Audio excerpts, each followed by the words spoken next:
Hello, Stockman Pete, episode number 10. Whoa, here we go. I'm back downstairs now. They've all gone on holiday, and me and my darling have been left behind. But there we go. Right, which one now? Okay, we're going to have a little bit of a word about these Aboriginals. Wonderful people. Now, I got sent out to check my fence. This takes about 4 to 6 weeks. You go round, there'll be 2 horses loaded up, a few supplies, this and that, bit of baccy, plenty of water, that's the main thing. And you'd catch a few rabbits on the way, and round you go. And you're checking the fence because the pigs and the kangaroos would smash them, knock them down, particularly them damn pigs. And we caught some of those pigs once and fed them all good food, and they had them for, I forget how long, but off they went, and the meat was still absolutely rancid. You can't get the wildness out of them. You can't eat them. It's absolutely rancid, the meat, and it won't come out. But anyway, so here I am, riding fence. I've been out about a week now, riding the fence round, repairing it here, there and everywhere, and fair enough. So going along, got my 2 horses, going along, and I turned round, and at the back of me was about 40 to 50 Aboriginals just stood there looking at us, up on one leg, never heard them at all. And up come this fella, and he said hello. I thought, oh my God, you know. And there wasn't much meat on me in them days. Anyway, and he said, you got any baccy, boy? So I said, yeah. So I gave him a bit of baccy. I used to smoke then. I don't smoke now. I haven't smoked for 40 years, but there we are, you know.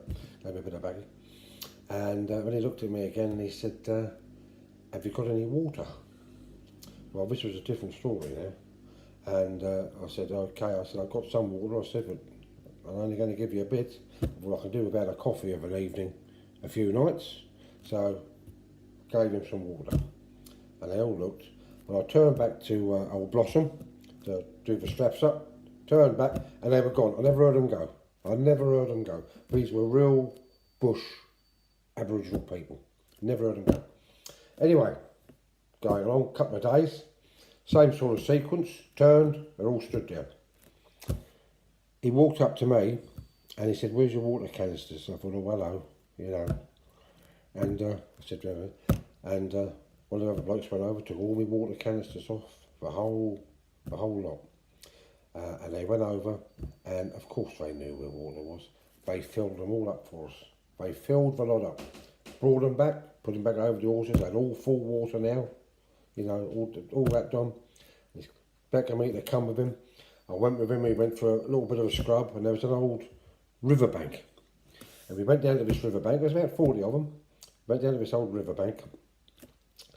And out in the centre was some of the stones were a bit up high, and on top of it all was the biggest black snake I'd ever seen in my life. It sat there, and they must have thought this is a good place to stop for lunch. And the old boy walked over, and the old black snake went up, but the old boy, as quick as lightning, he went at it, bump, missed him, bump, bump, and I thought he would have grabbed him by the ear, but he didn't. He threw him and he grabbed him by the tail.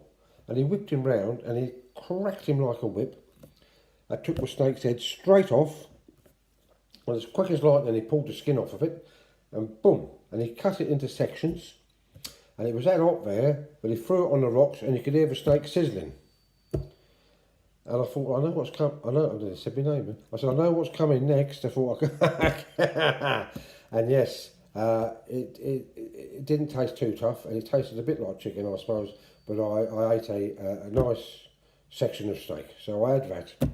And I said, thanks a lot, and good luck with your work. We had a chat, and where I worked at, and all this and that, and we knew Mr. Robertson, the old station manager, and turned again, same old thing, just gone. I don't know how they done that. I actually looked on the ground to see if there was footprints, and there were. And I thought, well, you know, and we'd go along, and now and again old Blossom would snort in the air, and I think, yeah, they're looking at me. They're looking at me. Now remember, no good to you, I know, these water holes, the problem with these pigs was, and we'll get onto these pigs in a minute, they carried tetanus. And if they went into the water holes, a bit bleeding or something or other, or drink it, whatever, they could destroy a water hole. You can imagine how vital a water hole is to everything. And then it's covered in tetanus. And we were real thirsty one day, and there was a water hole in front of us. Went over, and luckily I remembered the old teachings of old Snowy. And I was just about to drink. I took a look at Blossom, and she was snorting away and throwing about all over the place, because she was blimmin' thirsty too, snorting away at the edge of the water again, and snorted like a good. And I thought, oh my God! I looked, and the teachings came back. The horse wouldn't drink the water, and why? Got tetanus in it. The horse wouldn't drink the water, and because I pulled it back, and I felt sorry for the horse, so I did manage to get a bit of water out of my canteens to give to Blossom, and I thought I've just got to get back and have a bit of a dry tongue for a while. But boom, she saved us a very nasty trip to hospital. Anyway, so that's just a little tip there with that. Right, just going on a little bit, tell you about the pigs. I don't want to go too much here. Right, okay, so here we are now, the young little cocky chap who's borrowed Mr. Robinson's single shot 22, which, you know, and about 60 rounds of ammunition. I thought I'd go out and have a bit of a shoot up, you know, a bit of entertainment. So out I went into the bush, walked out into the bush, and I happened to see these pigs. I happened to see the pigs. I thought, right. So I loaded up, bang, and I saw the shell hit the pig, and all of a sudden a squeal went up, and the whole situation changed. I've now got about 70 or 80 shells and young pidlicks going off to the right, and about 20 boar pigs coming directly at me. And I thought, you're in a bit of trouble here, son. So I ran, and I went up this tree. Remember what I said about the trees and everything, you know, they're not too sturdy, up this tree. So now I've got 20 boars, and you want to see the tusks on them. You want to see the tusks. And they're siving their heads backwards and forwards, coming in at the tree, and they're eating the tree away. And I thought, a tree falls, and they'd have me, and, well, they'd eat me, you know. I unloaded 60 rounds into them, and not one pig dropped. Luckily, Mr. Robinson come along, and the Land Rover scared them off, and the boar pigs shot off, gone. And he took us back, and I got a right old tell. He said, you're asking for trouble, you've got to learn here. And old Billy Snow of Two Rivers, he said, I'll show you.